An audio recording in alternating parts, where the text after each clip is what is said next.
It's Monday. I forgot how to do It's it. Monday. It's been a while. It's 25th of 25th of March. 25th of March? Is it 25th? Okay, Yeah. we're all off. We're all, yeah, 25th of March. We're all off. Okay, I don't have a whole lot of stuff for us to do here, but it is a good opportunity for us to go through and kind of review a couple of general practices, procedures, that type of scenario.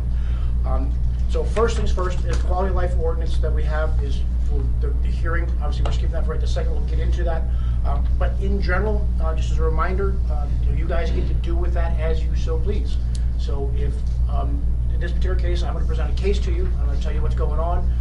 From the city's perspective, what I see going on there, the witness at that point, the defendant, for lack of a better phrase, will get a chance to present their case to you as far as what they think is going on, what they see, and you guys get to use your judgment based on what you want to do, what you think is appropriate, what you think is right. You can get rid of some fines, you can get rid of all fines, you can get rid of none fines, you can find them guilty. It's up to you, completely up to you. Okay? Remember that the city, the ordinance is written, and I have to read it by black and white. Okay, I read what's in black and white on the ordinance, what's on the paper there. I don't have a whole lot of room for interpretation.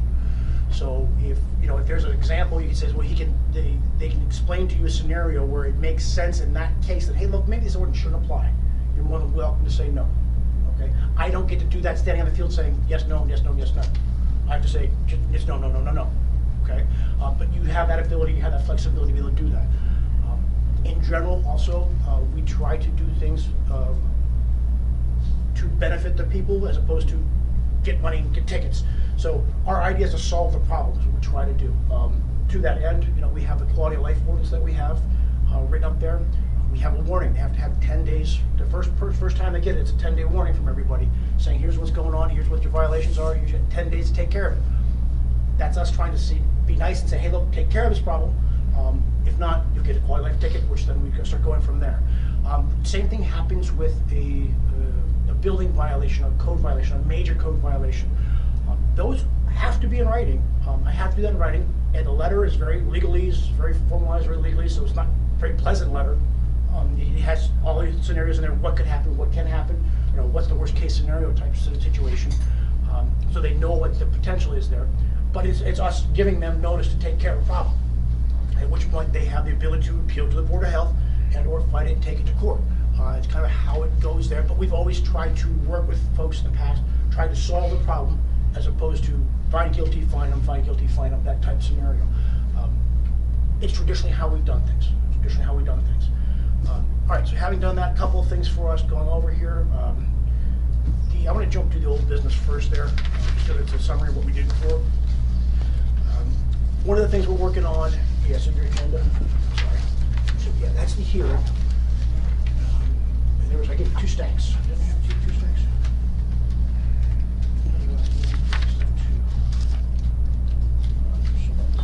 We got stuck underneath there. There it is, got stuck underneath there. There it is, there it got stuck underneath there. Yeah, they had a meeting in here beforehand, so I had to kind of throw it together last second there. So we're on the second page there. Just doing that first there. Landlord licensing. We have a sample. So what are we doing? Under Act 90, Pennsylvania State of Pennsylvania passed Act 90, which allows the city to withhold, deny licenses, permits, applications, that type of scenario for various items, various things. One of those is back taxes. So if you have you want to install a fence on a property, and you own a property over here, and your back taxes are owed over here, I'm going to deny your permit over here because you're going to pay taxes over here first. Also, if you have major code violations, so if you want to install a swimming pool on your property, but yet your roof needs to be replaced, I'm going to deny your pool permit under Act 90 and say you got to put that money into your roof. Obviously, that roof is more important than a pool. You would think it would be. So those licenses, we can do that. One of the things we're looking at doing is the landlord license. Through our time dealing with folks and dealing with these properties, we have found that a significant number of our landlords who are renting out these properties are delinquent on their taxes also. And one of the things we want to do and what we're looking at doing is creating a landlord licensing ordinance as opposed to what we have currently, which is a landlord registration ordinance. Registration ordinance is nice. It takes track of the people, lets us know who's where, so we can make sure we do everything. So if there's a problem, I'm citing the right people, giving the right people the right tickets. Also for the $5 occupation privilege tax, they use that for that also, to update that. But with the licensing thing, if they have back taxes also, you then can deny them the license to rent the properties. So hence you can't rent your properties anymore. So where that's at right now is that we've got a sample ordinance that we're looking at, that's being reviewed. I know Tim's looking at it right this second, make sure that it meets all the requirements. And then it's going to be putting it out to council and putting it out to you guys to see what you want to see. Look at it, make sure you say, hey, look, yes, this meets what we want to do. Let's tweak this, maybe this doesn't make a whole lot of sense, maybe that doesn't make a whole lot of sense. And we'll get your input from that, and then Bill will introduce it in council, and we'll go from there and see what happens. Tentatively, there is approval for it from council. That's just tentative. Who knows for sure until we actually hammer out the actual bill. So it's just an idea, so to speak, right this second. But it's close. It's getting close. Knock on wood. So Tom, we'll see that before council votes on that. Yes. Yep. Just like we did with the quality life ordinance, you'll see that first. You'll see the process of it. You'll see what's going into it first, so we can get your input on it. And hopefully, if you like it, we'll get you to. Well, take that back. If you don't like it, you won't do it. But if you like it and approve it, we'll get you a letter that says to the council that we recommend this ordinance to them also on behalf of the Board of Health. No, it's going to replace the current ordinance, landlord registration, or are you still want to register or know the tenants that are in Correct. places? So it's still going, want to do that. So the way it's currently written is it's going to end up replacing that, but it's still the same aspects that we had before. So it's still, they still have to register rental units, they still have to register the tenants with the city of Collinsville. They still have to do that part of that. I thought that was. Yeah, it's an important part. I need that for my functionality of my job to be able to do that.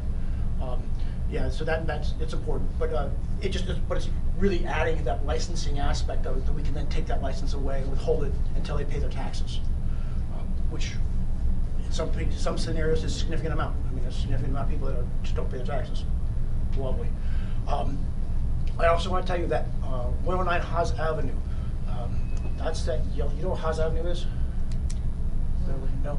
You go up Crawford Avenue, you know that one they just restored on the right-hand side as you go up the hill with a big front balcony on it? Okay, that right there is Haas Avenue, okay? Okay. Back behind that thing is a 3-story, 4-story? 3-story?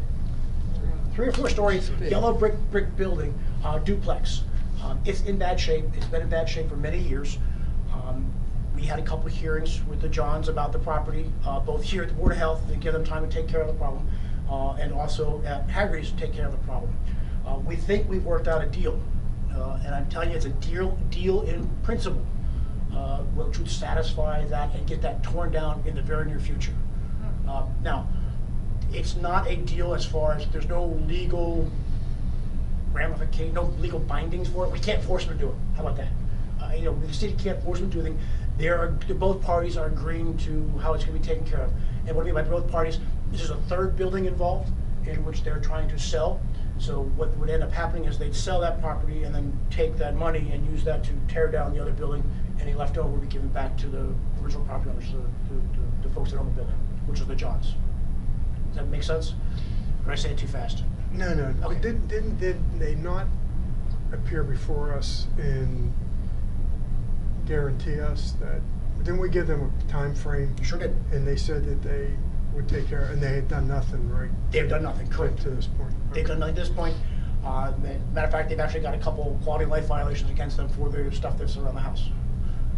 The weeds they had last year, there's TVs, there's tires, there's pallets, there's a bunch of other stuff around the house that they have failed to take care of. So they've got quality of life issues and tickets with that also. So, knock on wood, that would be nice to have that taken care of. It does a couple things for us. One is it gets rid of that blight on the city, because that obviously is a problem up there. It's a nasty building. We don't want people squatting in there and then eventually falling down. But also the Brimstone building being sold is another nice thing also. Give it to somebody who, knock on wood, is going to do something with it, hopefully. So we'll go from there. And like I said, everyone's got to agree to it. It's not in writing yet, but it's verbally agreed to. So I think that's good news for us. Next one for us. Is this for public consumption? Yeah, it's going to be on YouTube. I mean, it's it's a verbal agreement, so there's nothing in writing, it's not set in stone, they can back out at any time. Both parties can back out at any time, but they've agreed to it in principle as far as what's gonna happen there. So we can say Brimstone Building may be sold. Correct. Okay. Yep, yep, yep. Brimstone Building is on the blocks, on the blocks. Just don't ask me who. I can't tell you who. All right, the next one there, 231 South Carnegie Street. If you guys remember this one, this one's been a while. You're going on Carnegie, you come off Wills Road, you go to take the left onto Carnegie Street, or the right onto Carnegie Street, either way. That first block there, you've got the White House, you've got the big apartment complex, right? Then right next to it, you've got a house that sits back up the hill. Kind of hard to see sometimes. That's 231 Carnegie. That property is owned by SWPA Enterprises. We had ordered that property to be demolished, public nuisance, declared public nuisance, in order to be demolished. And that was done, yeah, off the top of my head, several years ago. We did that, several years ago. We had these folks come in, decide they wanted to purchase the property, they purchased it, and they ended up putting a bond up with us for $20,000 for this property. So what happens is if the Board of Health declares a property a public nuisance in orders to be demolished and somebody wants to sell it to somebody else, the board has said, okay, in general is what we said, the policy we have, is okay, you can do that. If you post a bond with the city for the value of the demolition, we'll give you a year to take care of the problem. Bring it up completely up to code or demolish the structure. If you don't do that within that year, the city will take that bond, cash it in, demolish the structure. So what it is we prevent the game of somebody keep transferring these properties so the property just sits there in the same state and rots away. So we can ultimately take care of the problem and get it down to the ground. They came to us or came to me and asked us for 6 months to extension to do that. At which point they renewed the bond, redid it for the city. Okay, they gave us the $20,000 bond. That 6 months is now almost up. April, it's up. So end of April, it's up. So we've already sent the formal notification to them and to the bond company saying we're going to cash that bond in. I'm getting bids for that amount right now. As soon as I get the low bid, which is who we'll use to demolish the structure, I'll submit that to them and ask for a check from the surety company to give us the money for that demolition. And at which point, typically what happens is the bond company will then go after those SWPA, the property owners, for the amount of bond, but it's nothing to do with us. We're okay. We don't have to deal with that. We don't have to go through that hassle, that legwork part of it. It's a shame. I wish they would have done it. I wish they would have taken care of it. But as with everybody, they said they had life that happened to them. I get that, but the city can't wait forever, and we got to do something. We got to move forward. We can't just keep letting life happen. So that's that. Also, last month, you guys gave me a list of stuff to go through and do. I got to some of them. I didn't get to all of them. I'm not going to lie to you. I didn't get to all of them. I will get there and get those on there. And if you notice, I did not have my report for you. I apologize. I just got sidetracked with it. I'm worried about their hearing. So I'll make sure that's the updates for that stuff are all sitting in the report for you for next month, so you know where that's at. Unless you have a new one or new something to go over. Now, having said that, going back to what we were doing, previous page there, we've been very light on these Pennsylvania Department of Health recall notifications, that type of scenarios. And of course, they made up for it this month with a whole boatload of them. What was it? 6 of them, 7 of them, 8 of them, 7 of them. I don't know, 7 of them. Dr. Tiberio, I'm going to default to you and say, hey, look, are there any of these things that we should definitely take a look at? Anything that's really important, or something that we can just skip over? I mean, some of them are kind of looking a little old, so maybe it's a little dated. Yeah, I mean, I think the monkeypox situation's not going to be something that impacts us. I mean, it's from a certain area of the world that the disease comes from. I don't think there's a lot of travel to that area. So, I mean, they're okay to see. I'm not sure that, you know, I always think like when you have a bunch of things, I think you want to have your focus be on things that are more likely to be a problem for us, right? So I don't think I have much to say about that. We talked about the measles last time. Doesn't sound like there's more cases now. That those cases all came from another area. They were all Eastern PA-ish, and they were all related to either a long-term care facility or infant daycare situation.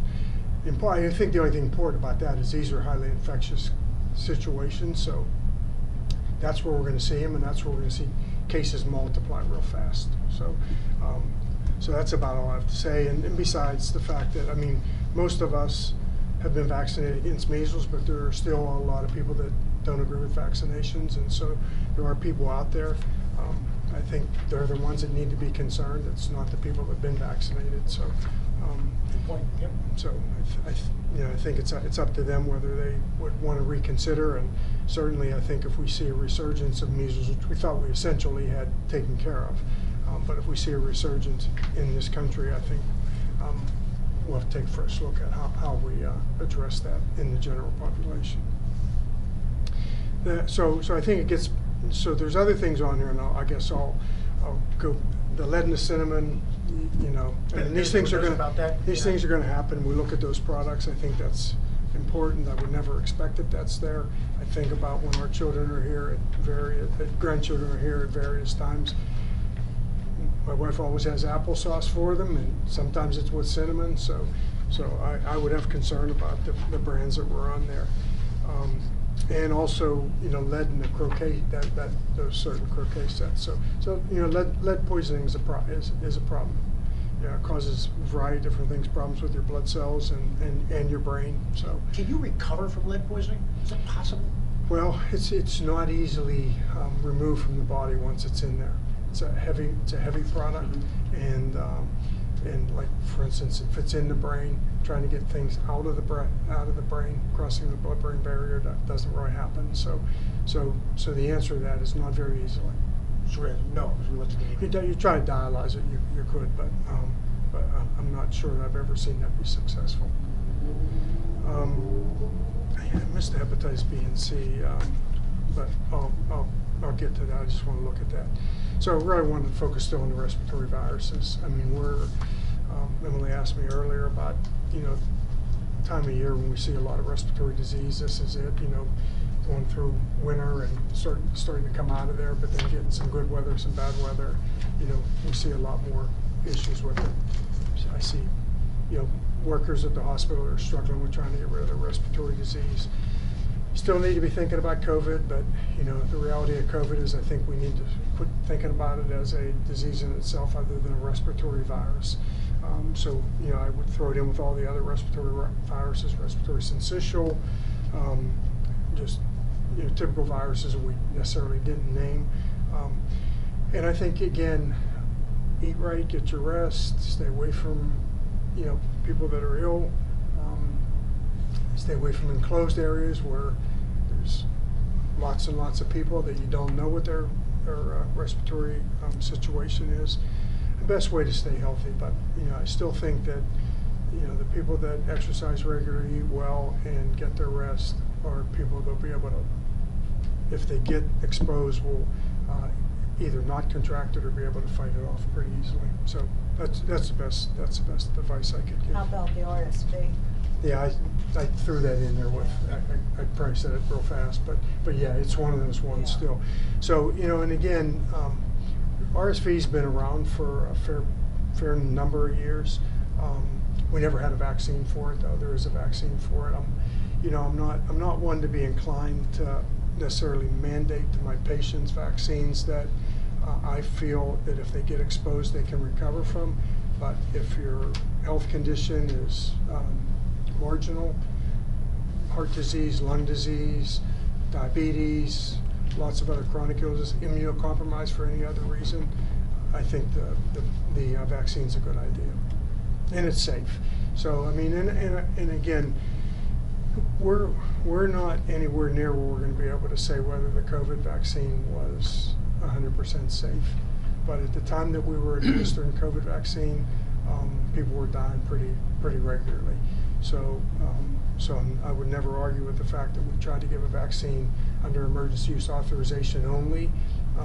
I think continuing it at this point in time does not make sense to me at all. So trying to booster doesn't make sense because we still don't know the safety of that.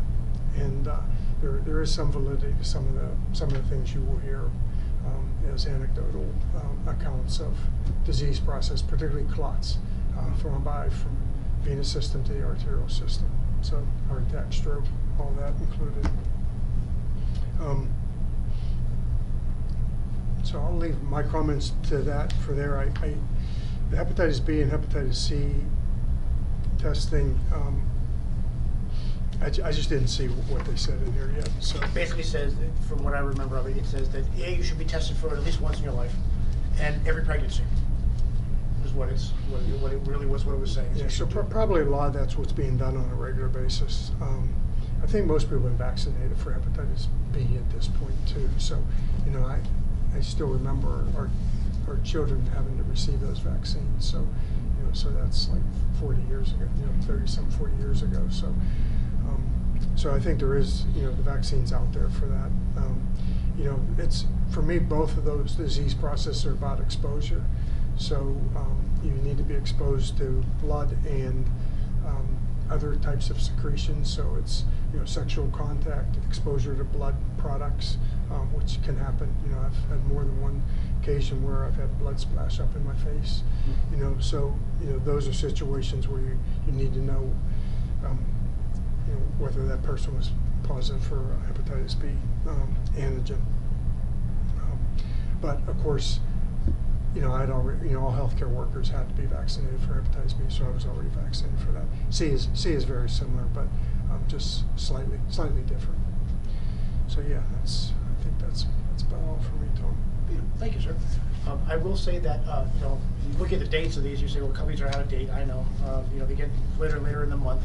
The FDA does do a website. They have an email that you can sign up for, that they'll send you out all the recalled products, whether it be food or medical devices or blood. I don't get the one for blood, but you can see if blood being recalled from blood banks. They put that out for you, and they'll give that to you. As soon as they get it, they'll send that out to you if you're interested.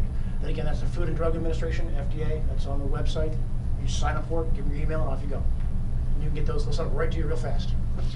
One other thing, Tom, I Yep. did look at this, so I do want to make a comment about the infections in podiatric care, so that's foot care. Oh yeah, thank you. That's what I wanted.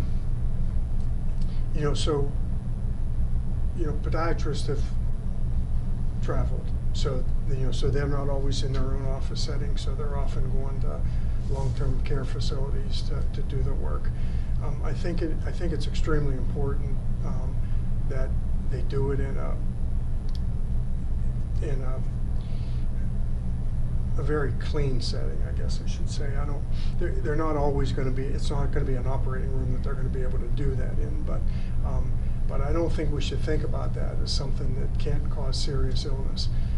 If it's not done in a bacterial-free area, and people get infected at that location, it's very easy for that infection to extend into the bone, which would then end up in the bloodstream, cause sepsis and, you know, deterioration and maybe death. Sepsis, you know, bacteria in the bloodstream that causes a septic pattern. It's a distinct syndrome, but has about 50% mortality with it. So, so I think it is something that everybody needs to think about. I'm sure podiatrists are trying to do their best in terms of that. I'm sure it's good in their office setting. It's good in the OR in the hospital. But I think it's in those other locations that they need to be real careful. And, you know, so from the patient's perspective, I think they need to be thinking about where they want to have it done, not always the most convenient place.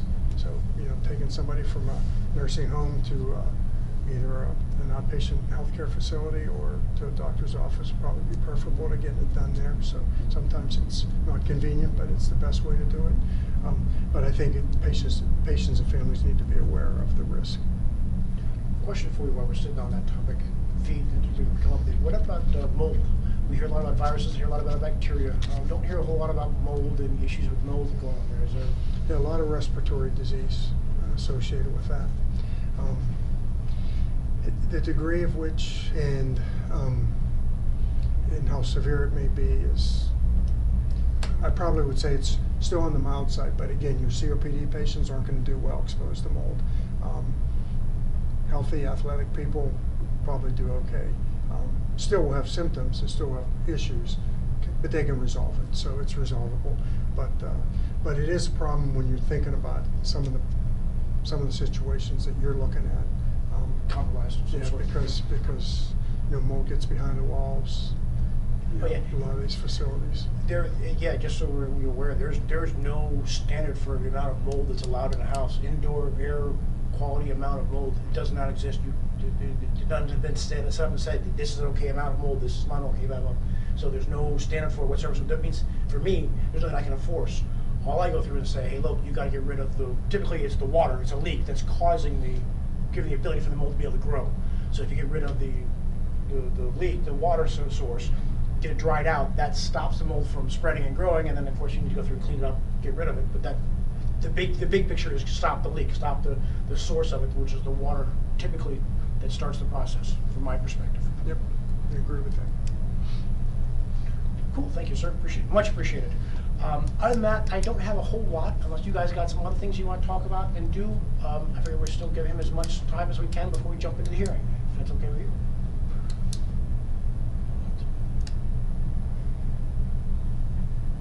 I'd say let's just get it over with. Get it over with. Do you guys want to have anything, you want to add any buildings for me to take a look at? Any spots you want to talk about? And that first? No?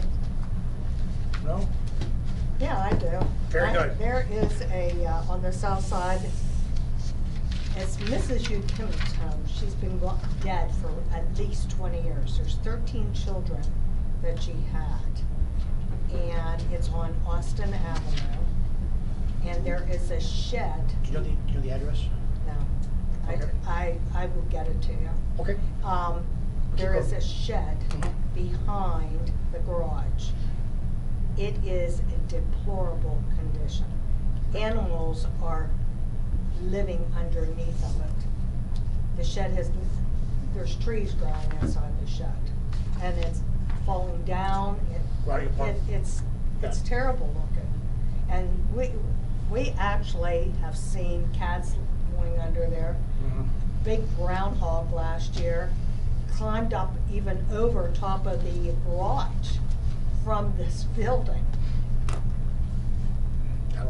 And Yep. then there is a car on between Chestnut Street and Oak Street, and the alley, on the 1100th block.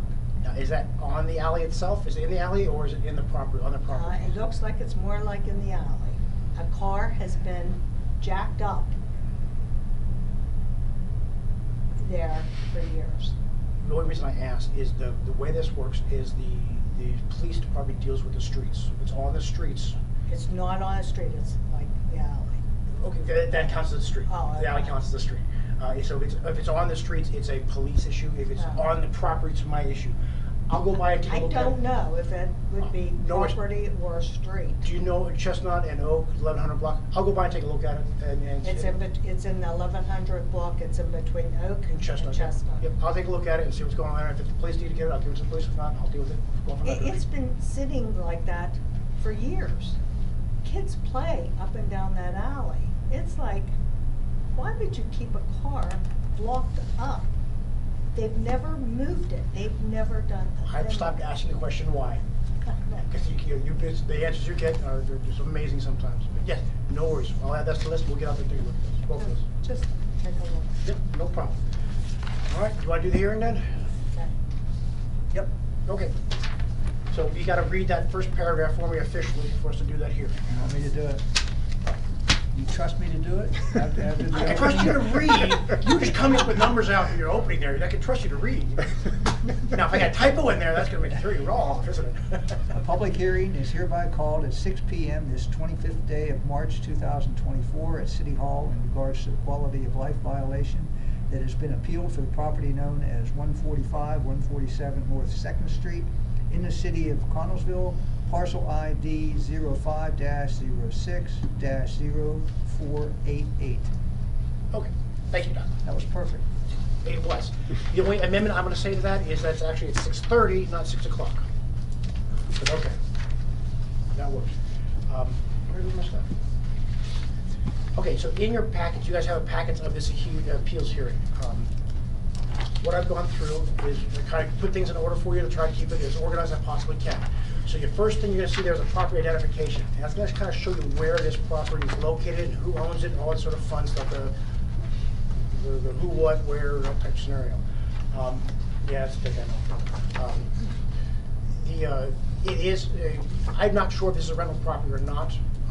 The occupant of the property are the Porterfields, Randy Porterfield to be specific, and his wife, but it's owned by Robin. I know they are related, and in our landlord registration ordinance, we have that if it's a direct relative, they can live there without having registered.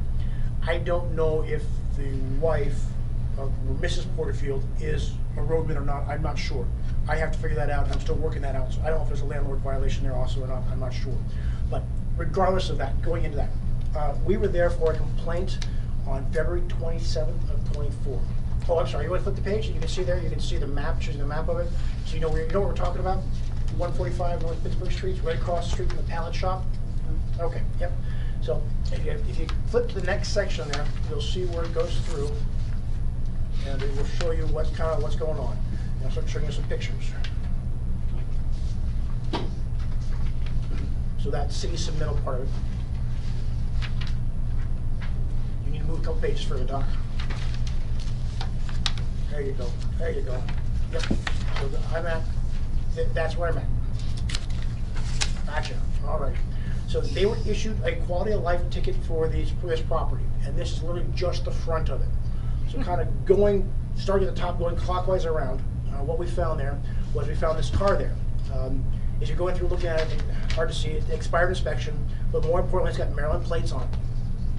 Okay, so that in the city, that you have to have your car has to be, for use of slang, street legal. It's got to be inspected, it's got to be plated correctly, it's got to be operable, you got to be able to run it, you got to be able to get your car in there and run it. You got to be able to drive it down the road without getting a ticket.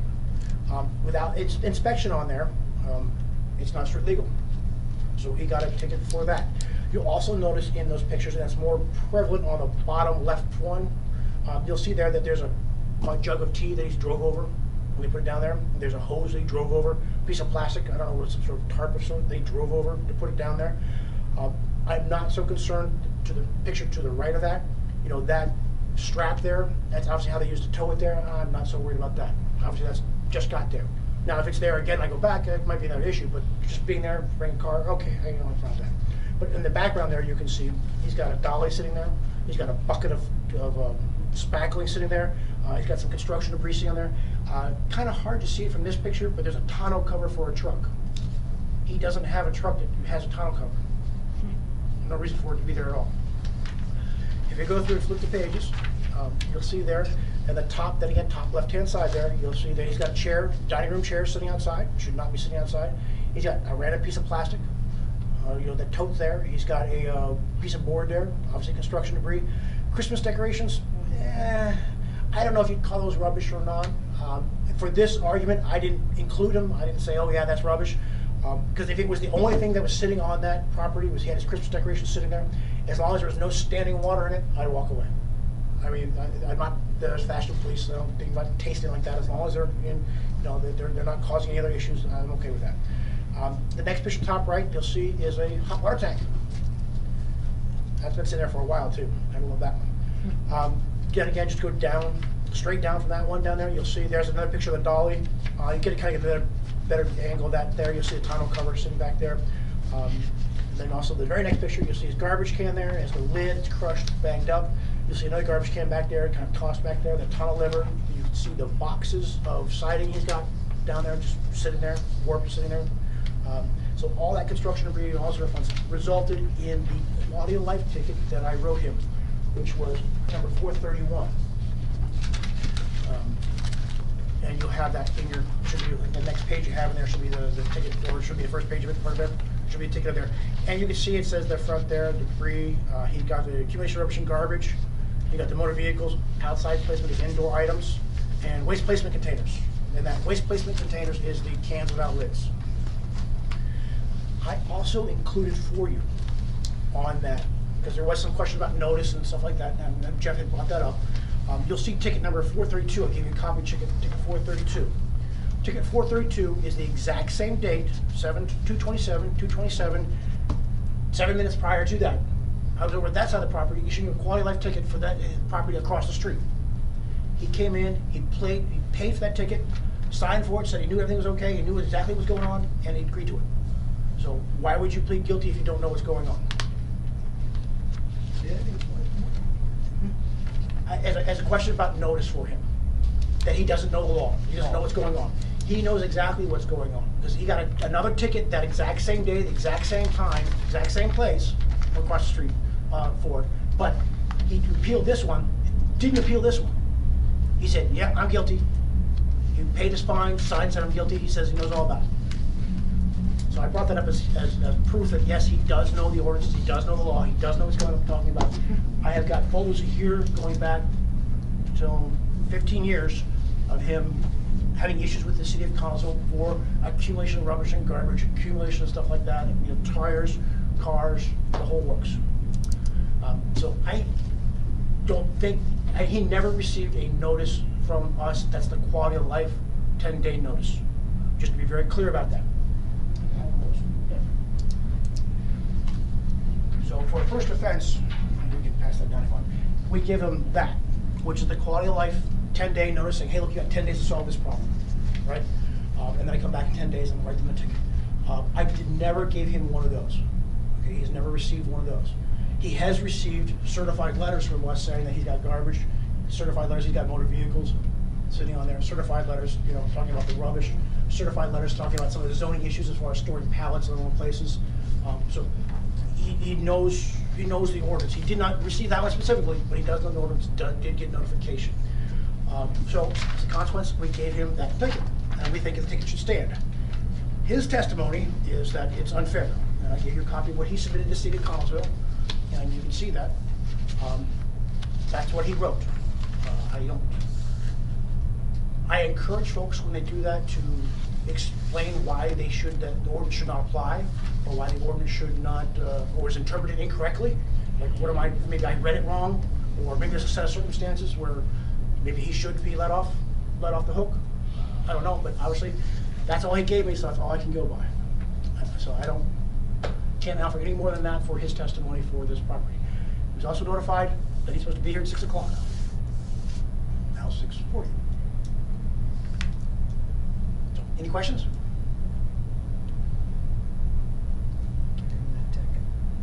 Okay, this was a complaint.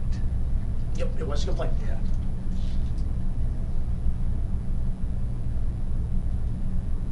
I will say there have been times where I've stopped by that property, given him a ticket that it wasn't a complaint.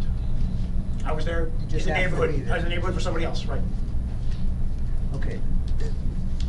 These pictures were taken 2/27. 2:27, correct, at 3 o'clock. So, and as far as you know, I drove by there today. It was hard to see much of it because the car blocks a lot of view, but I could see stuff behind the car. But you don't know whether he's done. Due to the nature of the volatility and my relationship with him, I did not go out and double check what it looked like today. He has said to me that he has ordered the classic plates for the car. He gets the classic plates on there, it runs, from the city's perspective, it'd be legal. But he didn't provide that to the city saying he did that, so I don't know for sure.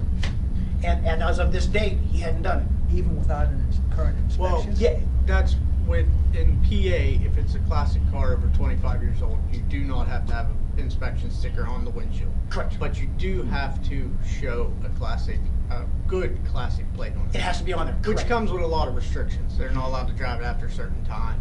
Yeah, so many miles a year. Yeah. It's Yeah, like shows okay. back and forth from shows, that type of scenario. Yeah, it's not like a normal car, for lack of a better phrase. Do you have any idea how long that car's been sitting there? But prior to this, a couple weeks, but not precisely. I'm conscious of driving up and down that street because I don't want to seem like a picket on. Because I don't want that to be part of it, because he has such a long history. I don't want that to be part of it, so I couldn't tell you for sure. I couldn't tell you for sure. So my only question with the car is, does he drive that car? I don't know if it's operable or not. The only reason I ask that is if you look at the pictures, those are 2000 up newer rims. So so it means that's Possible. my only question with that car is, does Possible. he drive it? Because if it's registered in Maryland, But and then I'm not questioning what you did. It's But just even in that's how my brain's working. no, right no, now. no worries. I understand that. In Maryland, you have to have inspection done. If it's not doesn't have classic plates in Okay. Maryland, you got to have inspection, and the inspection's out. Okay, there you go. That answers that. So even if he says I drove it from Maryland, it's going to be my new car. Yes. I'm gonna drive around every day, and I just haven't registered, flipped it over yet. Still illegal. The inspection not Gotcha. valid. Yeah, the plate has to be valid in Maryland, which you have to have one on the front and the rear in Maryland. So. In Maryland, yes. Yep. And there's not one on the front. You noticed, right? Yes. And that's not a classic Maryland tag. I spent 10 years living in Maryland, so I know what they're like. That was my only other question for It's you. not a classic Maryland tag. I like us to make sure that we have everything covered. Yep, that's not a classic Maryland tag. Nope. Nope. And like I said, from the ratchet straps, toe straps there, I'm guessing you towed it in too, so. Just, Fair enough. Just want to make sure we cover everything. Any questions? He did say he was getting, but it's not there. But that doesn't make any difference. No. The day he tows it in, he should have antique plates on. Our ordinance says that it needs to be operable. Now, we've gone through and we've made the exception. So if he towed this in and left it on the car dolly, and the car dolly itself was licensed in Pennsylvania, had a plate on it, was operable, was good to go, okay, I get it. I get it. You're not parked the car here, it's still ready to go, transfer someplace else. You parked it here for a day to take it someplace else, okay, I'm not gonna write you a ticket for it. So I get that. But he's got it sitting there, obviously ready to go. Or ready to work on, which you couldn't be doing either.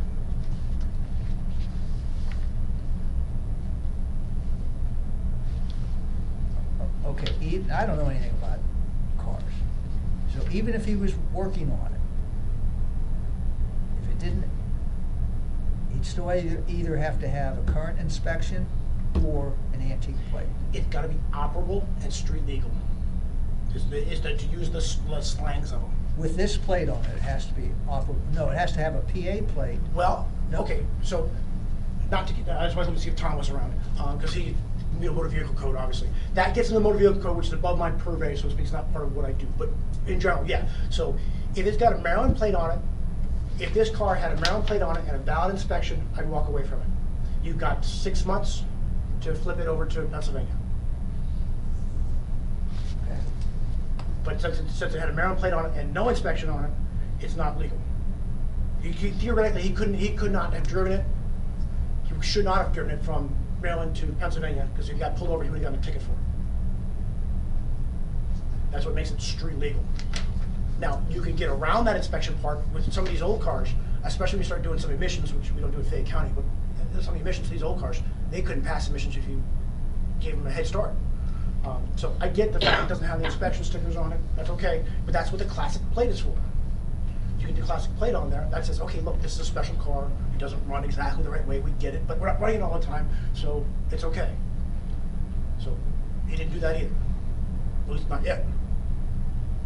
Some of the reasoning behind the non-inspection sticker on those is because a lot of, like that year, didn't have a seatbelt. So I think 65 and prior, it was an option. And nobody opted to get those because there's more money. So that's where the gray area falls with the inspection sticker and the limitations on a car of that year. Any car that you put a classic plate on or an antique plate on has restrictions compared to your normal everyday driver. Okay, and again, how long's that car been there as far as you know? About 2 weeks prior to this, So it's been there so beginning of February. February, so it's almost 2 months. Now, And when did he say he was getting the plates? he has had several interactions with the chief of police in regards to another vehicle he has parked in the streets. That's when he told him that he was going to he told the chief that, and that was during one of those interactions, and that happened probably a week or two after this. How long does it take to get an antique plate? I don't know. I can't answer that for you. My guess, a couple weeks. Is it expensive? I think there's a little bit of a process to get it. I think there's some applications you have to fill Yeah, out. it's definitely an application, but I don't know how long it takes, and I don't Yeah. know. In this day and age, who knows how long it would take. I mean, you might be able to do it online. But you should, in theory, you should be able to prove that you did apply. should be able to. You'd think. You know, Then again, very good point. That's all we have. That's all he submitted, so I can't even say that he submitted for it. If you wanted to tell us that, you could have, Yes. All right. could have produced that. Now, That he could. does he have the right to appeal this, or is this his appeal? His next step would be court. And at that point, he doesn't have the right to appeal at all. Well, okay, so if his argument's going to be that the law is unjust, is unconstitutional, or is invalid, okay, he can appeal that to the United States Supreme Court. I mean, you gotta go through the process, but he can go all the way up to there. As far as we're concerned, this is it. He gets found guilty. Now, he might come back and say, la, la, la, la, la. And if it's good enough reason, I might say, hey, let's come back and have another hearing. In which case, I'll ask you guys if you want to hear it again. Well, if he just, I don't know why he's not here, but if he came in with a license plate, then I would be inclined to just ignore the car, but Or even a completed application. a completed application, yeah, some documentation to that. And that's your prerogative. You'd be welcome to do that. All I right, mean, 'cause either way you do it, I mean, nowadays you can do your plates online, you print the receipt out right there. If you go up to the DMV, you're still getting a receipt for what you paid for. So, but if we find him guilty for this and he walks in tomorrow and says, hey, here's my plate. Technically, from the point of view of our quality of life ordinance, that's irrelevant. Grant you, I understand what you're trying to do, Doc. I understand that. But technically, that's irrelevant. It's okay. I mean, if we find him guilty and he solves it tomorrow, it's still too late. If he solves it the day after, it's still too late. Now, you guys could grant him leniency for that based on that, but I would recommend you do it based on some sort of testimony of some sort, whether it be written or oral, and since he's not here to do oral, and that's the only thing he submitted written, Yeah. I would argue that it's a moot point. Oh, he didn't say anything about that. He just said didn't. it's unfair. He says it's unfair. Okay. Of course, I understand, you're getting a one-sided argument here. I'm not debating that at all. You're only getting the city's perspective. But that's through no fault of the city's, though. But he asked for the appeal. Yes, that's him, that's his signature. Yep. and granted, the car's not the only thing he was ticketed for either. No, no. And I'm not gonna lie to you, if the car was sitting there by itself and I was driving by, I probably wouldn't catch that. Because you have to really look at the inspection sticker. You know, you see the Maryland tag, excuse me, you see the Maryland tag, I'm gonna keep driving right by, you know, I'm not gonna run every plate I drive by and see. But since you're standing there looking at everything else, and you see that too, Yeah. Good, well, do you have the, no, I don't have a vote for, go tally, just, we're gonna, do you want to do it one by one, or do you want to do it? I prefer to do it one by one. I don't know whether it makes any difference I'll tell you, up to you. tonight.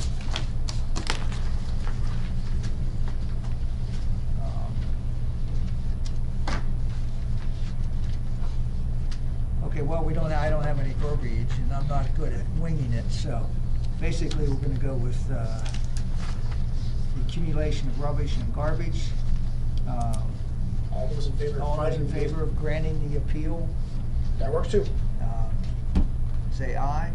All those opposed to granting the appeal, say nay. Nay. Nay. So that's, okay, that's, are you keeping score? I got you, yep. Okay. All right, for Q16, a motor vehicle, that's already been discussed. All those in favor of granting the appeal, say aye. All those opposed to granting the appeal, say nay. Nay. Okay, for the outside placement of indoor items, it's Q17. All those in favor of granting the appeal, say aye. All those opposed to granting the appeal, say nay. Nay. Nay. For Q19, waste placement, all those in favor of granting the appeal, say aye. All those opposed, say nay. Nay. Okay, thank you. Pretty straightforward. I have nothing else. Actually, it's the tables. I've got nothing else for you folks, unless you've got something for me. You want to yell at me about something? Does that have to be done, or is it gonna make it null and void? The What? roll call. The roll call. Oh, do we not do it? Oh, yeah, do the roll call. I don't think it would make it null and void, but go ahead. Might as well cover ourselves. You want it on this It one? doesn't make a difference, doesn't make a difference.